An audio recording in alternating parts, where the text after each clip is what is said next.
Let's talk to Kurt Volker. He's a distinguished fellow with the Center for European Policy Analysis. He's also a former U.S. Special Representative for Ukraine negotiations and a former U.S. ambassador to NATO. He's joining us live from Washington, D.C. Good to have you with us, sir, on Al Jazeera. I want to ask you about the fact that the bulk of the emphasis at the moment for what's happening seems to lie with the U.S. and with NATO.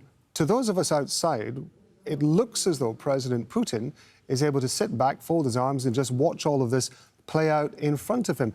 Has he miscalculated, or is this what he's aiming for? Well, I think he hasn't miscalculated. I think he has taken a very proactive role. He has surrounded Ukraine, put troops in and around Ukraine, well over 100,000. He's moving forces into Belarus so that they get even further west in their encirclement of Ukraine. He's putting naval landing vessels into the Black Sea. And he's made extraordinary demands of the U.S. and of NATO, essentially to consign Ukraine to a Russian sphere of influence. So he's not just sitting back, he's being very proactive. And what we see from NATO, just what your correspondent reported, is de minimis as compared with what Putin is already doing. A lot of interviews and correspondence and debates about this situation that I've heard have drawn comparisons between this situation and what happened in Georgia. Now, please correct me if I'm wrong, but if I understand it, the difference between Georgia and Ukraine was that Russia had claimed some sort of ethnic link with Georgians inside Georgia, and that's why they felt they were able to move in and annex sections of Georgia. Russia is strongly denying that it has any intention of moving into Ukraine. That, to me, seems like quite a significant difference, but is it significant? Well, there are several differences, but not the ones you mentioned. The sections of Georgia that Russia occupies are Abkhaz and South Ossetian ethnically. So there are not Russians there, really, not in any very large numbers. There are Russian speakers in eastern Ukraine, where Russia occupies territory there, but they are Ukrainians and see themselves as Ukrainian. And in both cases, this was an effort unprovoked by Russia to claim territory. They recognize Abkhazia and South Ossetia as independent states, not as annexed to Russia. They did, however, annex Crimea from Ukraine, outrageous move of grabbing it by force and then linking it to become part of Russia.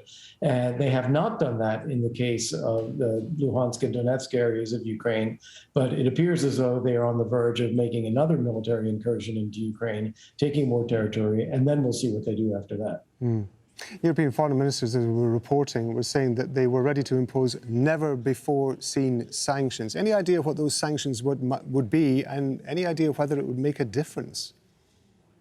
Yeah, unfortunately, it was leaked out of Germany earlier this week, or last week, that SWIFT sanctions, kicking Russia out of the international payment system, is not on the table. So the sanctions that remained are those for state-owned enterprises and Russian financial institutions, still trying to affect Russia's ability to access international financial markets. And I think Russia feels that it does have alternatives, including in partnership with China. And I don't believe that it actually would deter Russia from launching this invasion. I think Putin has made it very clear that he wants concessions from the U.S. and NATO about having a sphere of influence around Russia. He's not going to get that, and so I think he's going to take it by force. How much do you think that this could be a decisive moment for the future of NATO and the structure of NATO, depending how it reacts? Well, you know, NATO does not have an obligation to Ukraine. It does have an obligation to existing members to protect and defend them.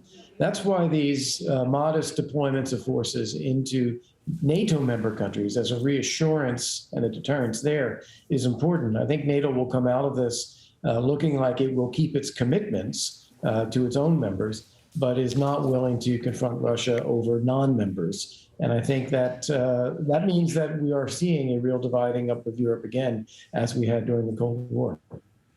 Ambassador Volker, we appreciate your time, sir, as always. Thank you very much indeed for joining us. My pleasure. Thank you.